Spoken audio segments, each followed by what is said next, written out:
نبينا عليه الصلاة والسلام وحوليه من بنى لله مسجدا إلهي درتي سقفك مسجد أولسو أما بيت بيتك سكمدا ضيعتركي سيدسمي سكقيب قاتو بنى الله له بيتا في الجنة إلهي وحو قرؤ أولسيا أو يعني وناسا أو شرب بدن قيمة بدن جنة أيو قرؤ أولسيا مسجد الخير ومد كمدا مساجد كويا لما قالت الجوهر حرمت مامول كيرشبه لقارهان حافظ بدع عز علماء مسجد الخير وباق أجدي مسلمين ayaa sheegay in masjidku uu baahan yahay gobol kadib dayactir ballaaran oo lagu sameeyay qaybaha kale ee masjidka maanta jamaacadan waxay isugu timid masjidka la yiraahdo Masjid al-Khayr masjidkaas oo ahaa masjid hore loogu dukan jiray aadna uu mataqaanaa loo camiri jiray markii dambe xoogaa duruuf timid awgeeda iyo waqtiga oo xoogaa muddo la joogay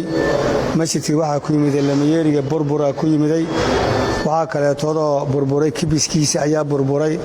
gogoshiina way ka dhamaatay hadda dad badan oo hagaajiyay ayaa jiraan oo wanaagsan oo lamayeeriga ka bedeleen kibiskina hagaajiyeen laakiin wali gogoshii u dhiman dadka marka ficilul khayrka jacal iyo khayrka oo in ilaahay subhanahu wa ta'ala ugu dhawaadaan rabaan sadaqadooda iyo beedka ilaahay dhismihiisa iyo firaashkiisa isku mid waaye dadkaas waxa laga rabaa marka oo ugu baaqaynaa inay kaalmo ka geystaan masjidka gogoshiisa nabigana kaleey salaatu wasalaam wuxuu leeyahay man bana lillahi masjidan ilaahi dartiisa qofkii masjid u dhiso ama beed beedkiisa kamida dayactirkiisa iyo dhismihiisa ka qayb qaato bana Allahu lahu baytan fil janna ilaahi wuxuu guri ugu dhisayaa oo yaani wanaagsan oo sharaf badan qiimo badan jannada ayuu guri ugu dhisayaa marka waxaan leenahay dadka muslimiinta ah muxsiniinta meel walba ay joogan waxaan ugu baaqaynaa inay masaajidkan masjidul khayr ka soo qayb qaataan waxa dhiman oo soo haro kaliya gogoshiisa soo hartay maantana kabiska lagu dukado insha Allah ta'ala waxa idin rajaynaynaa khayr inaad ka soo qayb qaadataan inma ya'muru masajid Allah man aamana billahi wal yawmil akhir wa aqama as-salata wa ata az-zakata wa lam yakhsha illa Allah fa'asa ulaika an yakunu min al-muhtadin dadka wanaagsan yaani amira oo sadaqa oo wax oo dhisa dadkaas marka waxaan ka doonaynaa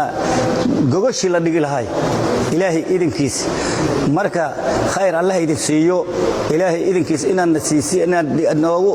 tadawucdaan oo nasiisaan masjidkaas masjidul khayr leeyra oo ku yaal beledka jawhar qaybtaas saddexaad badacas ku yaala aan rabnaa inaad yaani gogoshiisi aad nasiisiin khayr Allah idin siiyo